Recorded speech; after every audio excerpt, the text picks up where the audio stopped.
Capítulo 14. As maldições imperdoáveis. Os 2 dias seguintes transcorreram sem grandes incidentes, a não ser que se levasse em conta o sexto caldeirão derretido por Neville na aula de poções. O professor Snape, que durante as férias parecia ter alcançado novos níveis em sua gana de se vingar do garoto, deu-lhe uma detenção, da qual Neville voltou com um colapso nervoso, pois teve que destripar uma barrica de iguanas. Você sabe por que Snape está nesse mau humor tão grande, não sabe? Perguntou Rony a Harry, enquanto observavam Hermione ensinar a Neville um feitiço de limpeza para remover as tripas de iguanas presas sob as unhas. Disse Harry. Mude. Era do conhecimento de todos que Snape queria realmente o lugar de professor de artes das trevas e acabara de perdê-lo pelo 4º ano seguido. Snape detestara todos os professores anteriores dessa matéria e demonstrara isso, mas parecia ter extrema cautela para esconder sua animosidade contra Olho Tonto Moody. De fato, sempre que Harry via os 2 professores juntos, na hora das refeições ou quando passavam pelos corredores, tinha a nítida impressão de que Snape evitava os olhos de Moody, fosse o mágico, fosse o normal. Acho que Snape tem medo dele, sabe? Disse Harry pensativo. Imagine se Moody transformasse Snape em iguana Disse Rony, seus olhos se toldando. e fizesse ele ficar saltando pela masmorra. Os alunos da 4ª série da Grifinória estavam tão ansiosos para ter a primeira aula com Moody que na quinta-feira chegaram logo depois do almoço e fizeram fila à porta da sala, antes mesmo da sineta tocar. A única pessoa ausente foi Hermione, que chegou no último instante para a aula. Estava na Biblioteca. Harry terminou a frase da amiga. Anda logo, senão não vamos arranjar lugares decentes. Eles correram para pegar 3 cadeiras bem diante da escrivaninha do professor. Apanharam seus exemplares de As Forças das Trevas, um guia para sua proteção, e esperaram anormalmente quietos. Não tardaram a ouvir os passos sincopados de Moody, que vinha pelo corredor, e que ao entrar na sala, parecia mais estranho e amedrontado que nunca. Seu pé de madeira em garra aparecia ligeiramente por baixo das vestes. Podem guardar isso. Rosnou ele, apoiando-se na escrivaninha para se sentar. Esses livros.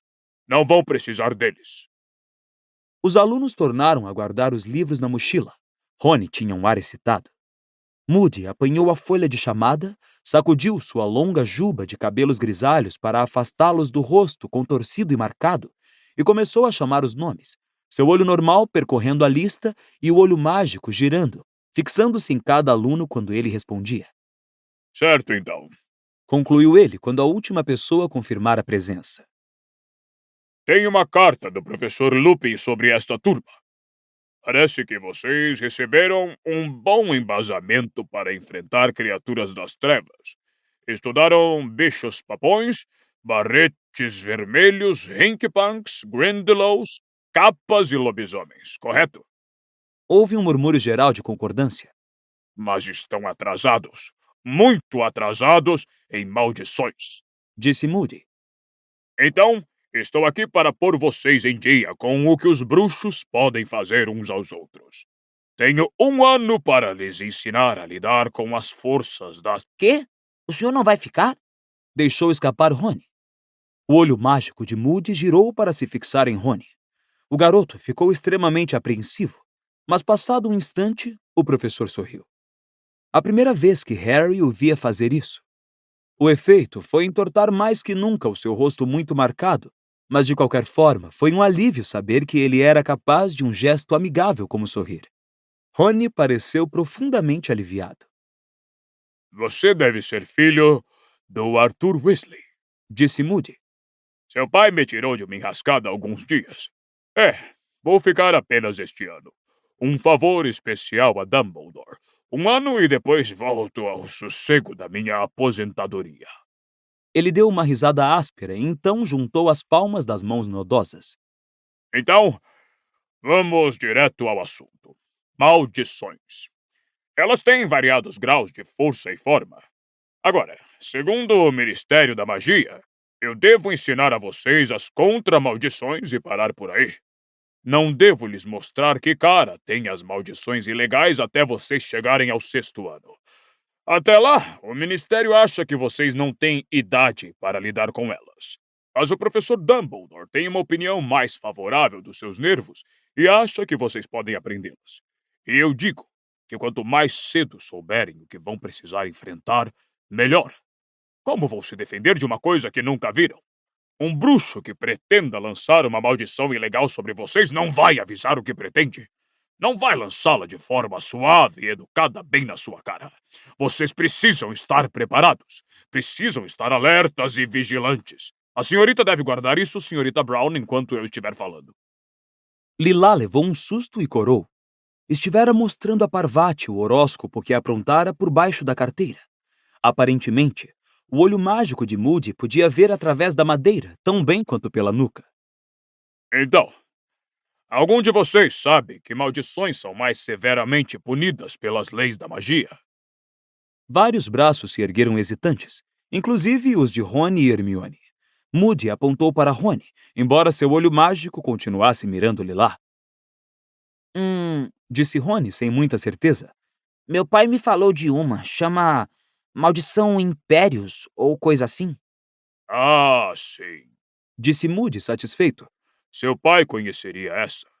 Certa vez deu ao Ministério muito trabalho essa maldição Impérios. Moody se apoiou pesadamente nos pés desiguais, abriu a gaveta da escrivaninha e tirou um frasco de vidro. 3 enormes aranhas pretas corriam dentro dele. Harry sentiu Rony se encolher ligeiramente ao seu lado. Rony detestava aranhas. Moody meteu a mão dentro do frasco, apanhou uma aranha e segurou-a na palma da mão, de modo que todos pudessem vê-la. Apontou então a varinha e murmurou: Império. A aranha saltou da mão de Moody para um fio fino de seda e começou a se balançar para a frente e para trás como se estivesse em um trapézio. Esticou as pernas rígidas e deu uma cambalhota, partindo o fio e aterrissando sobre a mesa, onde começou a plantar bananeiras em círculos. Moody agitou a varinha e a aranha se ergueu em 2 patas traseiras e saiu dançando um inconfundível sapateado. Todos riram, todos exceto Moody. Acharam engraçado, é? Rosnou ele. Vocês gostariam se eu fizesse isso com vocês? As risadas pararam quase instantaneamente. Controle total. Disse o professor em voz baixa quando a aranha se enrolou e começou a rodar sem parar. Eu poderia fazê-la saltar pela janela, se afogar, se enfiar pela garganta de vocês abaixo. Rony teve um tremor involuntário. Há alguns anos, havia muitos bruxos e bruxas controlados pela maldição Impérios. Disse Moody, e Harry entendeu que ele estava se referindo ao tempo em que Voldemort fora todo-poderoso. Foi uma trabalheira para o Ministério separar quem estava sendo forçado a agir de quem estava agindo por vontade própria. A maldição Impérios pode ser neutralizada e vou lhes mostrar como, mas é preciso força de caráter real, e nem todos a possuem. Por isso é melhor evitar ser amaldiçoado com ela se puderem. Vigilância constante! Vociferou ele, e todos os alunos se assustaram. Moody apanhou a aranha acrobata e atirou-a de volta ao frasco. Mas alguém conhece alguma? Outra maldição ilegal? A mão de Hermione voltou a se erguer, e para a surpresa de Harry, a de Neville também. A única aula em que Neville normalmente voluntariava informações era a de herbologia, que era sem favor algum a matéria que ele sabia melhor. O garoto pareceu surpreso com a própria ousadia. Qual? Perguntou Moody, seu olho mágico dando um giro completo para se fixar em Neville. Tem a Maldição Cruciatus. Disse Neville numa voz fraca, mas clara. Moody olhou Neville com muita atenção, desta vez com os 2 olhos. O seu nome é Longbottom? Perguntou ele, o olho mágico girando para verificar a folha de chamada. Neville confirmou nervoso com a cabeça, mas o professor não fez outras perguntas. Tornando a voltar sua atenção à classe, ele meteu a mão no frasco mais uma vez, apanhou outra aranha e colocou-a no tampo da escrivaninha, onde o inseto permaneceu imóvel, aparentemente demasiado assustado para se mexer. A maldição Cruciatus. Começou Moody. Preciso de uma maior para lhes dar uma ideia. Disse ele, apontando a varinha para a aranha. Engordio. A aranha inchou. Estava agora maior do que uma tarântula. Abandonando todo o fingimento, Rony empurrou a cadeira para trás, o mais longe que pôde da escrivaninha de Moody. O professor tornou a erguer a varinha, apontou-a para a aranha e murmurou: Crucio. Na mesma hora, as pernas da aranha se dobraram sob o corpo. Ela virou de barriga para cima e começou a se contorcer horrivelmente, balançando de um lado para outro. Não emitia som algum, mas Harry teve certeza de que, se tivesse voz, estaria berrando. Moody não afastou a varinha e a aranha começou a estremecer e a se debater violentamente. "Pare!" gritou Hermione com a voz aguda. Harry olhou para a amiga. Ela estava com os olhos postos não na aranha, mas em Neville. E Harry, ao seguir a direção do seu olhar, viu que as mãos do garoto se agarravam à carteira diante dele, os nós dos dedos brancos, seus olhos arregalados e horrorizados. Moody ergueu a varinha. As pernas da aranha se descontraíram, mas ela continuou a se contorcer.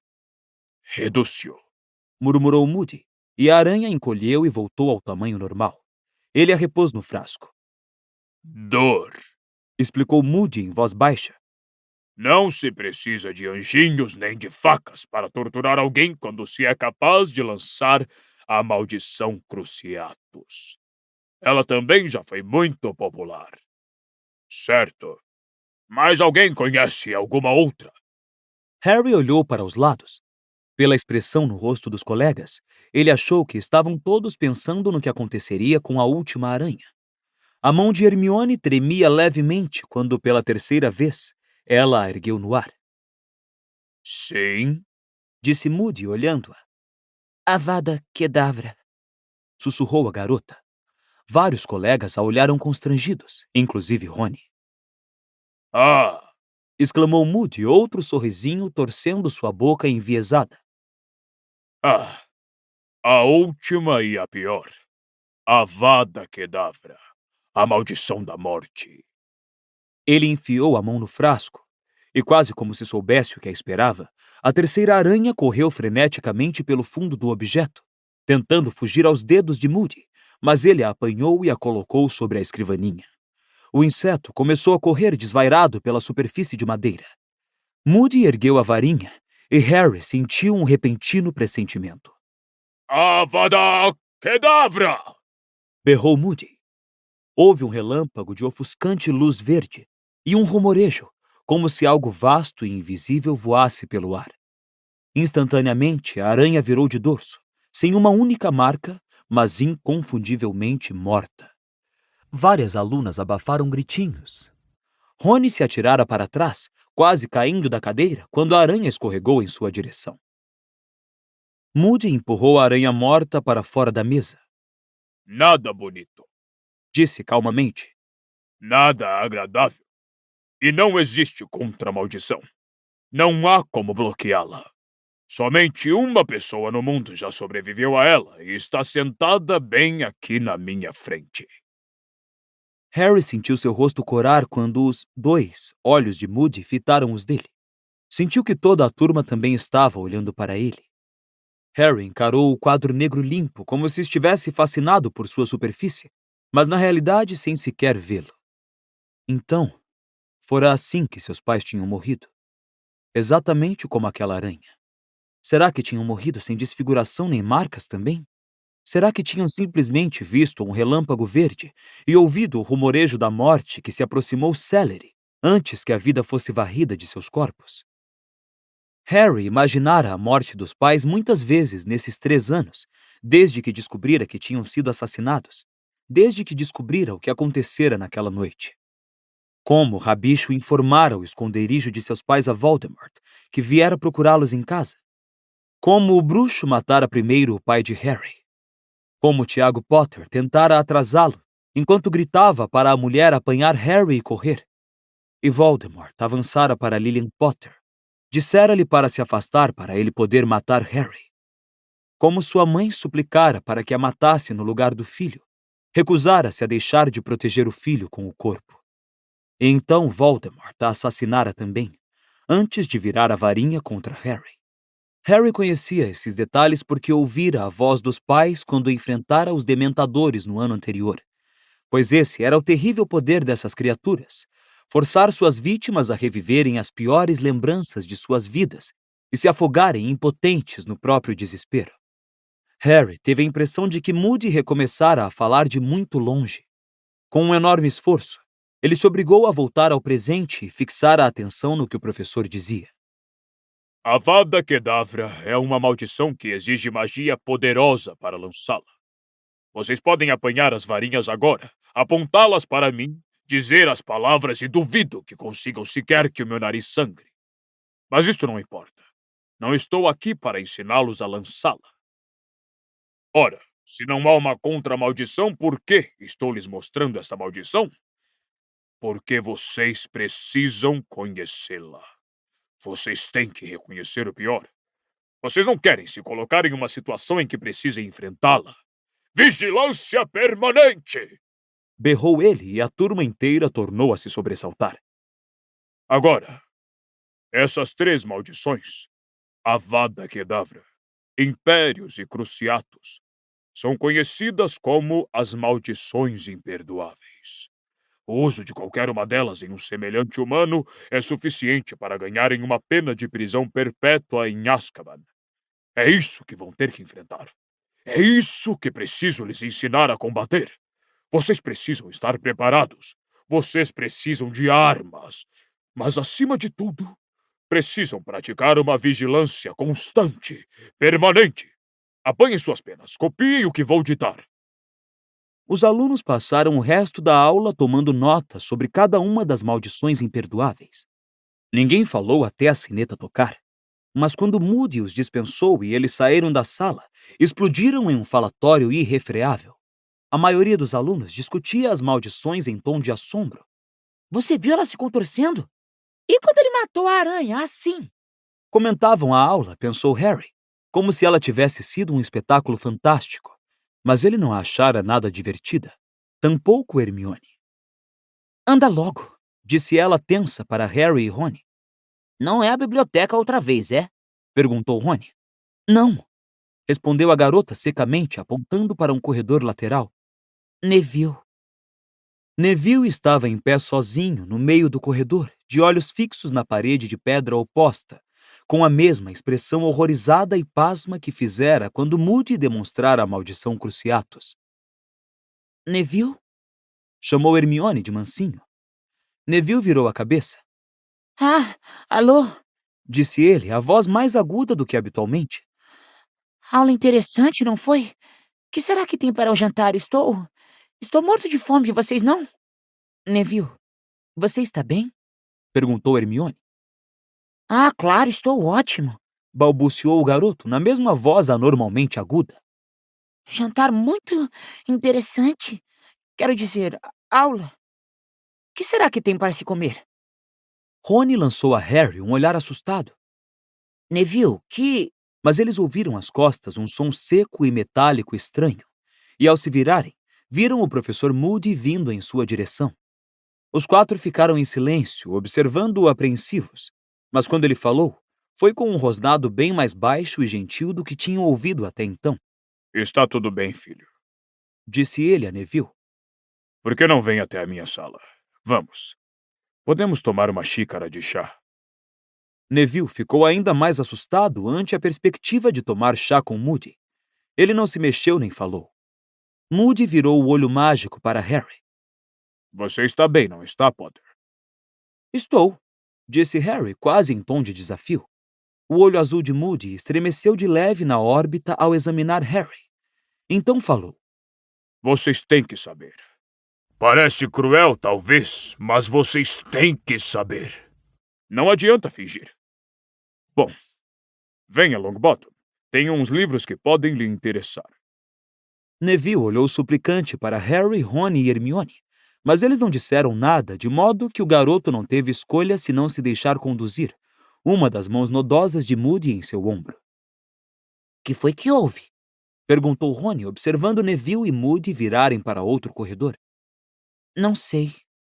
Disse Hermione, parecendo pensativa. Mas foi uma aula e tanto, hein? Disse Rony a Harry quando se dirigiam ao salão principal. Fred e George tinham razão, não é? Ele realmente conhece o assunto, o Moody. Quando ele lançou a Avada Kedavra, o jeito com que aquela aranha simplesmente morreu. Apagou na hora. Mas Rony se calou de súbito ao ver a expressão no rosto de Harry, e não tornou a falar até chegarem ao salão, quando comentou que era melhor eles começarem a preparar as predições da professora Trelawney aquela noite, porque iam demorar horas naquilo. Hermione não entrou na conversa de Harry e Rony durante o jantar, mas comeu furiosamente depressa e em seguida foi para a biblioteca. Harry e Rony voltaram à torre da Grifinória, e Harry, que não pensara em outra coisa durante todo o jantar, agora levantou o assunto das maldições imperdoáveis. Moody e Dumbledore não ficariam encrencados se o Ministério soubesse que vimos lançar as maldições? Perguntou Harry ao se aproximarem da mulher gorda. Provavelmente, disse Rony. Mas Dumbledore sempre fez as coisas do jeito dele, não é? E Moody, eu imagino, já anda encrencado há anos. Atacar primeiro e fazer perguntas depois. Vê só a história das latas de lixo. Piruta. A mulher gorda girou para a frente, revelando a passagem, e eles entraram na sala comunal da Grifinória, que estava cheia e barulhenta. Vamos apanhar o nosso material de adivinhação, então? Disse Harry. Acho que sim, Gemeu Rony. Os dois subiram ao dormitório para apanhar os livros e mapas e encontraram Neville sozinho, sentado na cama, lendo. Parecia bem mais calmo do que ao fim da aula de Moody, embora ainda não estivesse completamente normal. Seus olhos estavam muito vermelhos. Você está bem, Neville? Perguntou Harry. Estou. Estou ótimo, obrigado. Lendo o livro que o professor Moody me emprestou. Ele mostrou o livro, Plantas Mediterrâneas e suas Propriedades Mágicas. Parece que a professora Sprout disse a ele que eu sou realmente bom em herbologia, disse Neville. Havia um quê de orgulho em sua voz que Harry raramente ouvira antes. O professor achou que eu gostaria deste. Repetir para Neville o que a professora Sprout dissera, pensou Harry, fora uma maneira muito delicada de animar o garoto, porque Neville raramente ouvia alguém dizer que ele era bom em alguma coisa. Era o tipo de coisa que o professor Lupin teria feito. Harry e Rony apanharam seus exemplares de Esclarecendo o Futuro e voltaram à sala comunal. Procuraram uma mesa e começaram a trabalhar nas predições para o mês seguinte.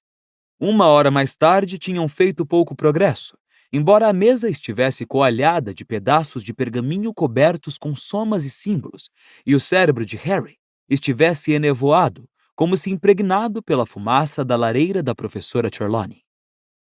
Não tenho a menor ideia do significado disso, falou ele, examinando a longa lista de cálculos. Sabe de uma coisa? Disse Rony, cujos cabelos estavam de pé de tanto o garoto passar os dedos por eles, cheio de frustração. Acho que voltamos à velha regra da adivinhação. Quê? Inventar? É, disse Rony, varrendo da mesa um monte de anotações e mergulhando a pena no tinteiro para começar a escrever.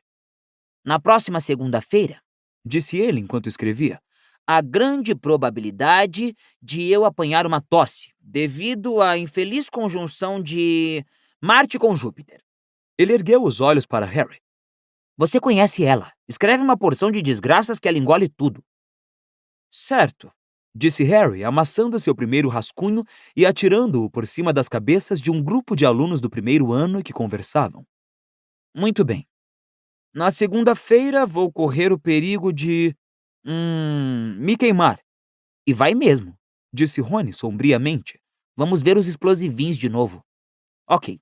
Terça-feira vou... perder algo valioso, disse Harry, que folheava o Esclarecendo o Futuro à procura de ideias. Boa! Disse Rony, copiando-a. Por causa de... Mercúrio. Por que você não leva uma punhalada pelas costas de alguém que você pensou que fosse amigo? Legal, disse Harry, anotando a sugestão. Porque Vênus está na 12ª casa. E na quarta-feira acho que vou levar a pior em uma briga. Eu ia ter uma briga. Ok, vou perder uma aposta. Você vai apostar que vou ganhar a minha briga. Os garotos continuaram a inventar predições que foram se tornando mais trágicas por mais 1 hora, enquanto a sala comunal se esvaziava à medida que as pessoas iam se deitar. Bichento foi até os dois, deu um salto leve para uma cadeira vazia e mirou Harry misteriosamente, de um modo semelhante ao de Hermione quando sabia que os garotos não estavam fazendo o dever de casa direito. Correndo olhar pela sala, tentando pensar em alguma desgraça que ainda não tivesse usado, Harry viu Fred e George sentados junto à parede oposta, as cabeças encostadas uma na outra, as penas na mão, examinando um pedaço de pergaminho.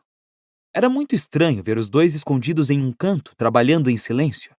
Em geral, eles gostavam de ficar no meio da confusão e de serem o centro das atenções. Havia um certo sigilo no jeito como estudavam um único pergaminho, e Harry se lembrou dos dois sentados juntos, escrevendo alguma coisa lá na toca. Ele pensara na época que era outro formulário para as genialidades Weasley, mas desta vez parecia diferente. Senão, eles com certeza teriam deixado Lino Jordan participar da travessura. Harry ficou imaginando se teria alguma coisa a ver com a inscrição no torneio tribruxo. Enquanto Harry observava, George sacudiu a cabeça para Fred, rabiscou alguma coisa com a pena e disse, num tom muito baixo, que mesmo assim ecoou pela sala quase deserta: Não! Assim parece que nós o estamos acusando. Temos que ter cuidado. Então George deu uma olhada na sala e viu que Harry o observava. Harry sorriu e voltou depressa às suas predições. Não queria que George pensasse que ele estava bisbilhotando. Logo depois, os gêmeos enrolaram o pergaminho, deram boa noite e foram se deitar. Fred e George tinham saído havia uns 10 minutos quando o buraco do retrato se abriu e Hermione entrou na sala comunal, trazendo um rolo de pergaminho em uma das mãos e uma caixa cujo conteúdo fazia barulho na outra. Bichento arqueou as costas, ronronando. Alô? Disse ela. Acabei. Eu também. Disse Rony em tom triunfante, largando a pena. Hermione se sentou, deixou as coisas que carregava em uma poltrona vazia e puxou as predições de Rony para ver. Não vai ter um mês nada bom, hein? Disse ela ironicamente quando o bichento veio se enroscar em seu colo. Bom, pelo menos eu estou prevenido. Bocejou Rony. Você parece que vai se afogar 2 vezes. Disse a garota. Avô, é? Disse Rony baixando os olhos para suas predições. É melhor eu trocar uma delas por um acidente com um hipogrifo desembestado. Você não acha que está um pouco óbvio que você inventou tudo isso? Perguntou Hermione. Como é que você se atreve? Exclamou Rony, fingindo-se ofendido. Estivemos trabalhando como elfos domésticos aqui. Hermione ergueu as sobrancelhas. É só uma expressão, acrescentou ele depressa. Harry pousou a pena, tendo acabado de predizer a própria morte por decapitação. Que é que tem nesta caixa? Perguntou ele, apontando-a. Engraçado você perguntar. Respondeu a garota com um olhar feio para Rony. Tirou então a tampa e mostrou o conteúdo aos garotos. Dentro havia uns 50 distintivos de cores diferentes, mas todos com os mesmos dizeres. F-A-L-E. Fale? Estranhou Harry, apanhando um distintivo e examinando. Que significa isso? Não é fale, protestou Hermione, impaciente. É F-A-L-E. Quer dizer Fundo de Apoio à Liberação dos Elfos. Nunca ouvi falar nisso, disse Rony. Ora, é claro que não ouviu, disse Hermione energicamente. Acabei de fundar o movimento. Ah, é? Disse Rony com um ar levemente surpreso. E quantos membros já tem? Bom, se vocês dois se alistarem, 3. E você acha que queremos andar por aí usando distintivos que dizem fale, é? Falou Rony. F-A-L-E. Corrigiu-o Hermione, irritada. Eu ia pôr fim ao abuso ultrajante dos nossos irmãos mágicos e campanha para mudar sua condição, mas não dava certo, então F-A-L-E é o título do nosso manifesto. Ela brandiu um rolo de pergaminho para os garotos. Andei pesquisando minuciosamente na biblioteca. A escravatura dos elfos já existe há séculos. Custo acreditar que ninguém tenha feito nada contra ela até agora. Hermione, abra bem os ouvidos, disse Rony em voz alta. Eles gostam disso. Gostam de ser escravizados. A curto prazo, os nossos objetivos, disse Hermione, falando ainda mais alto do que o amigo e agindo como se não tivesse ouvido uma única palavra, são obter para os elfos um salário mínimo justo e condições de trabalho decentes. A longo prazo, os nossos objetivos incluem mudar a lei que proíbe o uso da varinha e tentar admitir um elfo no Departamento para Regulamentação e Controle das Criaturas Mágicas, porque eles são vergonhosamente subrepresentados.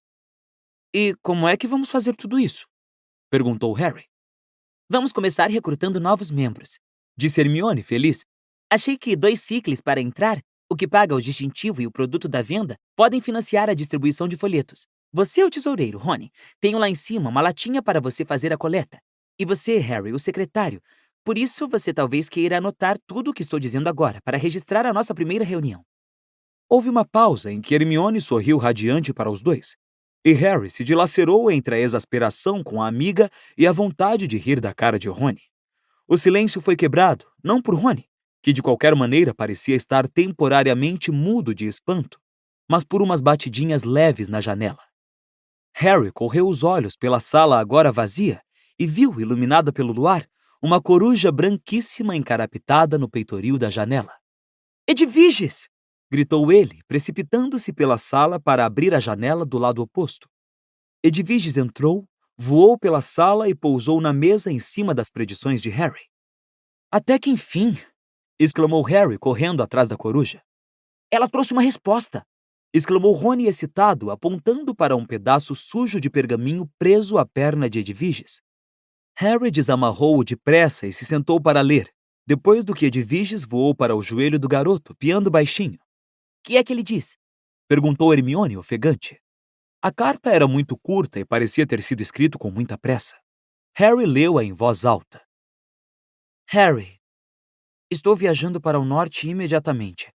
A notícia sobre a sua cicatriz é o último de uma série de acontecimentos estranhos que tem chegado aos meus ouvidos. Se ela tornar a doer, procure imediatamente Dumbledore.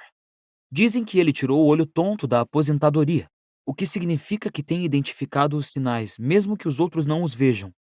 Logo entrarei em contato com você. Dê minhas lembranças a Rony e Hermione. Fique de olhos abertos, Harry. Sirius. Harry olhou para Rony e Hermione, que retribuíram o seu olhar. Ele está viajando para o norte? Sussurrou Hermione. Está voltando. Dumbledore tem identificado que sinais? Perguntou Rony, parecendo perplexo. Harry, o que é que está acontecendo? Pois Harry acabara de dar um soco na própria testa, sacudindo Edviges para fora do colo. Eu não devia ter contado a ele, disse Harry, furioso. Do que é que você está falando? Perguntou Rony, surpreso. Fiz ele pensar que precisa voltar, disse Harry, agora batendo o punho na mesa, de modo que a coruja foi parar no espaldar da cadeira de Rony, piando indignada. Precisa voltar porque acha que eu estou em perigo. E não há nada errado comigo. E não tenho nada para você. Falou ele com rispidez para Edviges, que batia o bico esperançosa. Vai ter que ir para o Corujal se quiser comida. Edviges lançou ao dono um olhar extremamente ofendido e saiu voando pela janela aberta, raspando a asa na cabeça dele ao sair. Harry, começou Hermione numa voz tranquilizadora. Vou me deitar, disse Harry impaciente. Vejo vocês de manhã. Em cima, no dormitório, ele vestiu o pijama e enfiou-se na cama de dossel, mas não se sentiu nem um pouco cansado. Se Sirius voltasse e fosse apanhado, seria culpa dele, Harry. Por que não ficara calado? Uma dorzinha à toa e ele fora tagarelar. Se tivesse tido o juízo de guardar a dor só para si. Ele ouviu Rony entrar no dormitório pouco depois, mas não falou com o amigo. Durante um longo tempo, Harry ficou contemplando o dossel escuro de sua cama. O dormitório estava completamente silencioso, e se ele estivesse menos preocupado, teria reparado que a ausência dos costumeiros roncos de Neville significava que ele não era o único que estava acordado.